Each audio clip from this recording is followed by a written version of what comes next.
Top of the morning to you. I'm Jacob. Welcome to We Want Picks. I'm here to give you my lock of the week for UFC London. Let's get right into it. You sound like you're from London.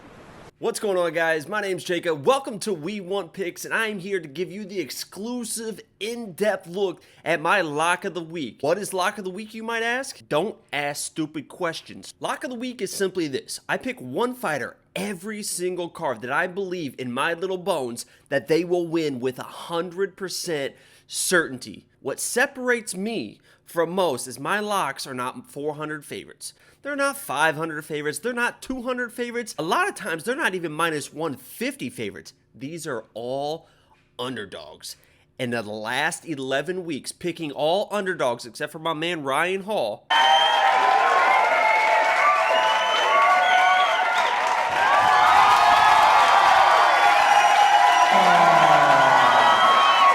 I am 8-2-1 in my last 11 weeks. So stay with me. I'm going to give you guys my lock of the week for UFC London. Let's get right into it. So for UFC London, my lock of the week this week is going to be a matchup of Arnold Allen versus Dan Hooker.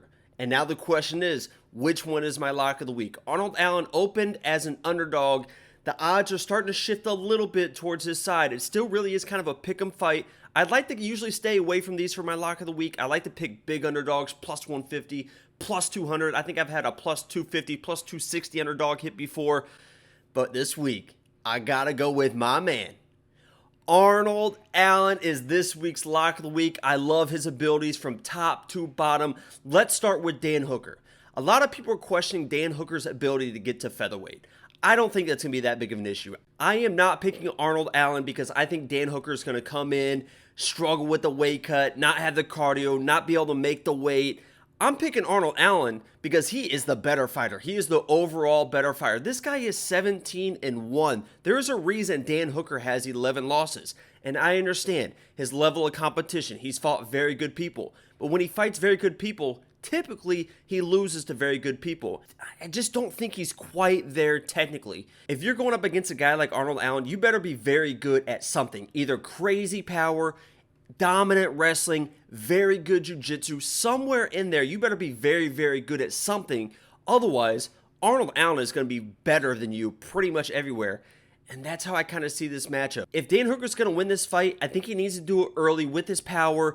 Get in there, throw some big shots early before Arnold Allen is really able to gauge the distance and the length of Dan Hooker. But once Arnold Allen is able to find that length, once he's able to gauge that distance, I love the way this guy fights. He doesn't throw everything to every shot, but when he sees that opportunity and he gets that timing, he will sit on a 1-2 combo, and he has real power when he wants to throw it. Dan Hooker's got power. If he lands early, he's going to be able to put Arnold Allen's lights out. That's probably why he was the favorite. He's going to be the bigger guy in this matchup. Can he use that physicality in the wrestling? We saw Arnold Allen against Nick Lentz. Nick Lentz was credited, I think, 0 for 8 takedowns in that fight. But if you watch that fight, he was able to get to Arnold Allen's hips. He was able to get to his legs. And he was able to get Arnold Allen to a knee. He wasn't able to fully get Arnold Allen onto his back. Will Dan's physicality coming from 155 down to 145 give him just that little bit extra where if you don't quite have the technique, sometimes you can just kind of overpower the guy? He's going to need that to get Arnold Allen to the ground. In my opinion, Arnold Allen is just a little bit better everywhere than Dan Hooker. And that's where when I look at these fights and I'm looking for underdogs, if I feel like an underdog is a little bit better everywhere, how can I not make him my lock of the week? There's levels to this game, right? You hear that all the time in fighting. There's some people that are good at fighting. They pick it up later in life. They're good at it. They do it. It's fun. But they're not really all in. And there's some people that are in this game for the fame, for the money. And there's honestly, there's nothing wrong with that. You know, you chase your bread, sweetie. But Arnold Allen is a different breed, man. His coaches have talked time and time again. This guy doesn't care about fame. This guy doesn't care about money. He is in the gym grinding day in, day out to be a world champion. And it shows when he fights. His distance control, the way he throws combos, his patience, his fight IQ of knowing when to engage, when to throw his power, when to back off, when the shots are coming, how to defend those takedowns, to understand not to try to chase a guillotine and end up on your back. The guy has lost one fight in 18 pro fights, and that was just a decision loss. He's not a guy that's a big finisher, although he does have deceptive power. He's not a guy that's going to get you on the ground and submit you, although he can. He's just a guy that is so well-rounded everywhere. He is going to be in the top 10, the top 5, competing for a belt very, very soon. If you're Dan Hooker, I think you close the gap immediately. You try to get in those clinch situations, get those big long legs, throw those knees, throw those elbows, because the second that Arnold Allen is able to gauge that distance, I think that the second, the third round,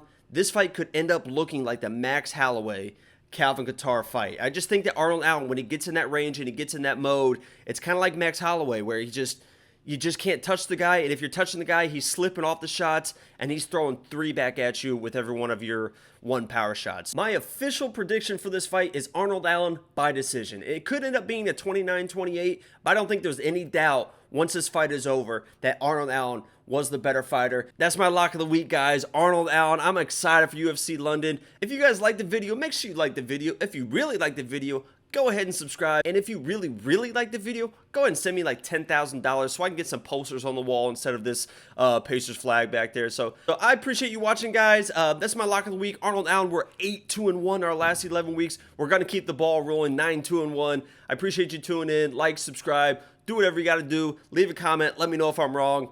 I appreciate you watching.